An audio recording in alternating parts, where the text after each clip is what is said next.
Okay, so let's go. I was just thinking the though most tennis generally strive though this is from Manhattan.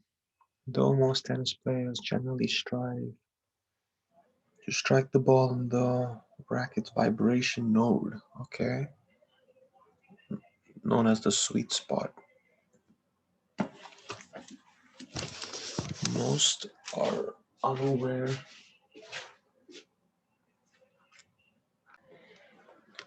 Okay, sweet spot. Most like to on the sweet spot location, the COP spot. So there are two spots: sweet spot versus COP. And COP, I guess it's there are some advantages mentioned here. There's less strain on the wrist. So this is a discussion about the second, not so well known spot, lesser known spot called the COP. In order to understand the physics, okay, this is telling me more detail about the COP. It is helpful to consider blah blah blah what happened in the moment after the moment of impact. Okay, this is some, I guess, to explain the physics of the second blah blah blah blah. Sure, called paths. I'm just skipping all this. This is all about understanding more about the sweet spot. So I'm just gonna skip it.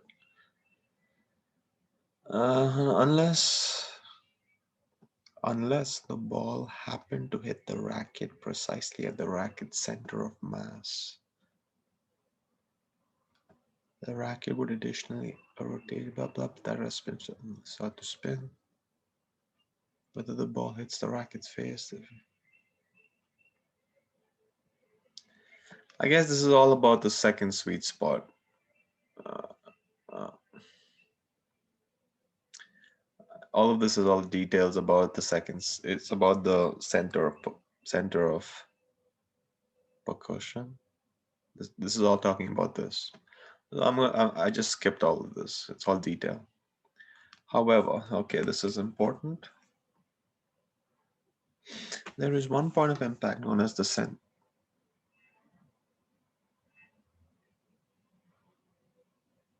Neither dominate. So this is talking about the center of percussion. So previously, I thought all of these details were all talking about center of percussion. Maybe this is talking about if the outside, I think now that I've read this line here,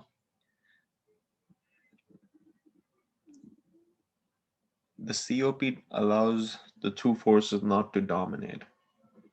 So I thus know what these details are talking about. This is talking about outside of the COP. Initially, I thought these details were about the COP in blue, but now I'm thinking maybe those details in blue are not about the COP, but what happens in the outside of the COP, maybe the sweet spot. The details in blue is talking about the sweet spot, not the COP.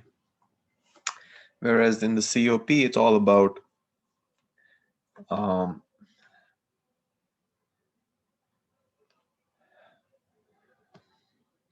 no one dominates. No one dominates. All right. The reason for this lack of motion is that apparently equal to this. This is why no one dominates.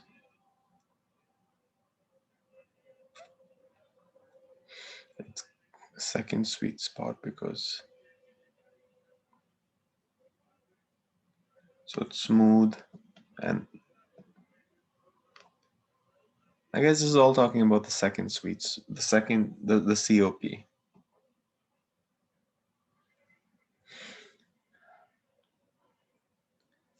All right, the manner in which a tennis player can detect the center.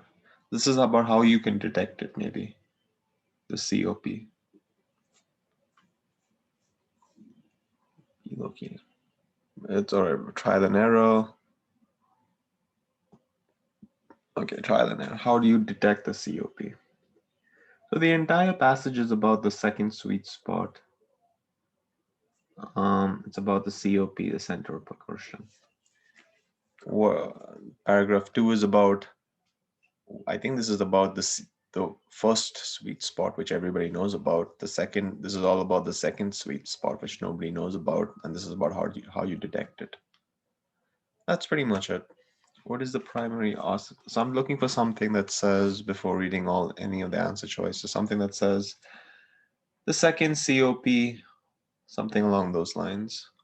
A proposal, no way. An examination of the difference. I think that may be true. An examination. Definition, no. A description on which the ideal area in which to strike every ball. That's too strong. And there are two. I don't. And there's no description of the sweet spot. It's more like explaining where it is, how to find it. B seems better. An explanation that dampens unwanted vibration. Hmm. I think between D and E is better. It's talking about the second sweet spot. I don't think there's many differences between the two sweet spots. I think I would select E at this point for this one. According to the passage, all of the following are true of the forces acting upon a tennis racket striking a ball, except this is a detailed question, obviously. Now, where do I look for this? This is obviously some detail, and this is except.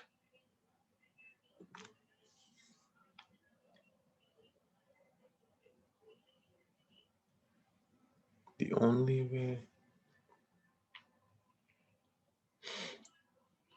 I think this might be true. B is actually true.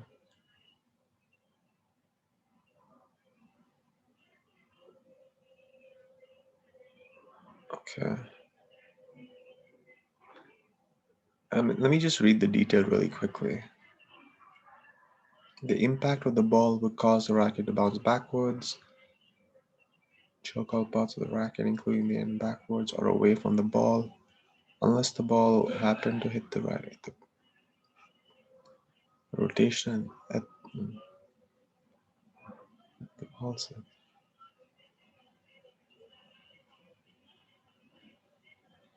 So there are two forces. So there are at least two forces. That's true. The end will jerk forward after striking the ball, unless the ball strikes the racket center of mass. Yeah, I think I'm going to skip this one. It's an accept question. This is probably too high for me. Skip. Why is the primary function served by what is the primary by paragraph 2 in the context of the entire passage? So I think I had mentioned initially I thought this whole thing was about the second sweet spot, but when I read this statement,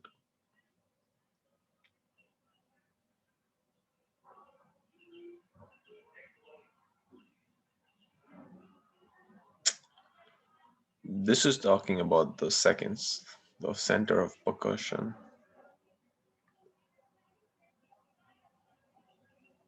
So I think this may be.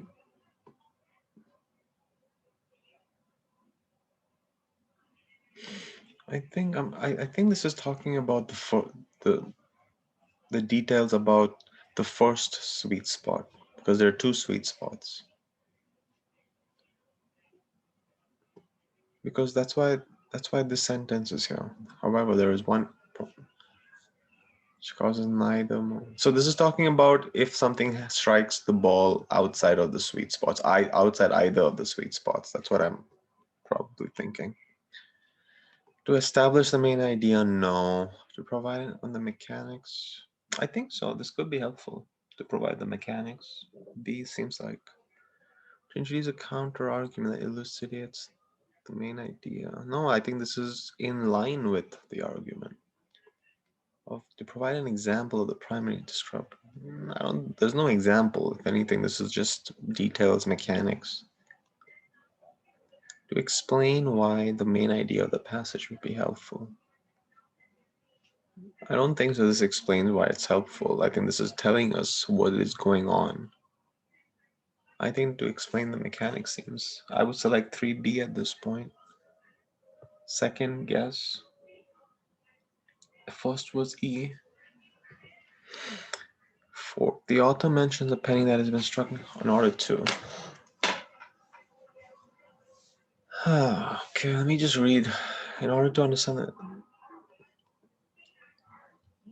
if the impact of the ball will cause the racket to bounce backwards, would jerk all parts of the racket backward, unless the ball happened.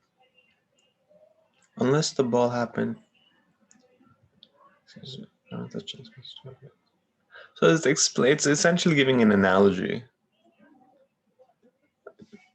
about rotational motion around something. Whenever the ball hits the racket's face,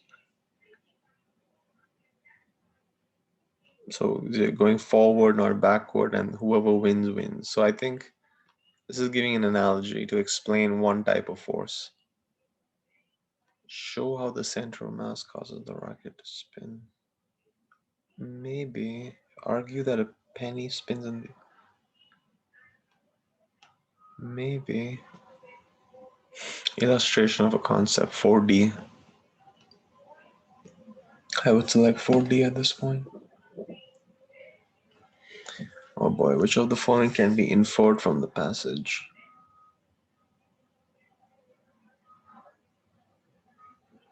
If a player holds the tennis rackets anywhere other than the end of the handle, the player will.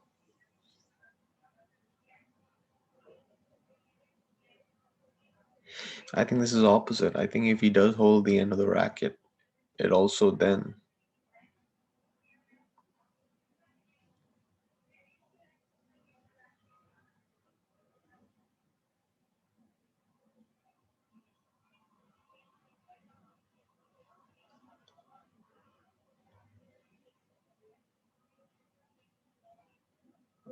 I mean,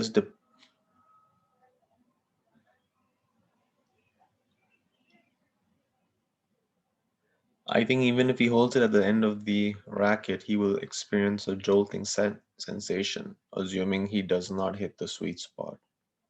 The primary is more effective and damp than the secondary. I don't think so. Striking a tennis ball at a spot other than the center can result in a jarring feeling.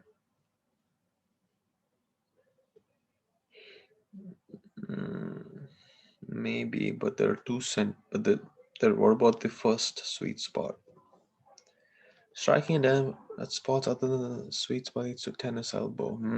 This could be true because you're gonna get all this jerking and all that stuff. This could be true. 5D. I would select 5D. If the player lets go of a racket at the moment of impact, this straight to the ground. This also could be true. I don't know. Between 5D and E, I'm not sure.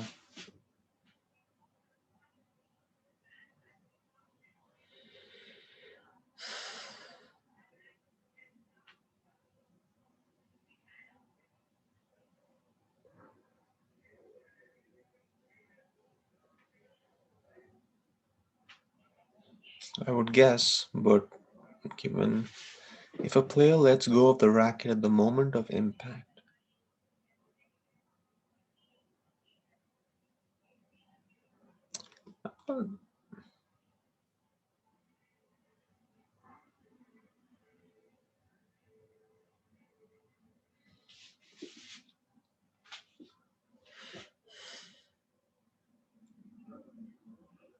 I don't know if this is true.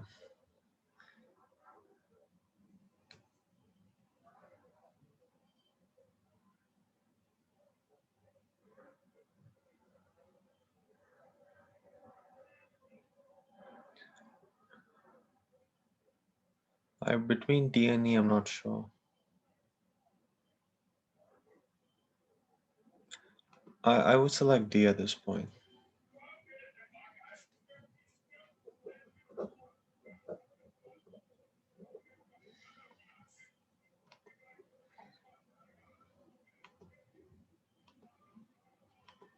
Whoa, C. That's wrong. Thank you.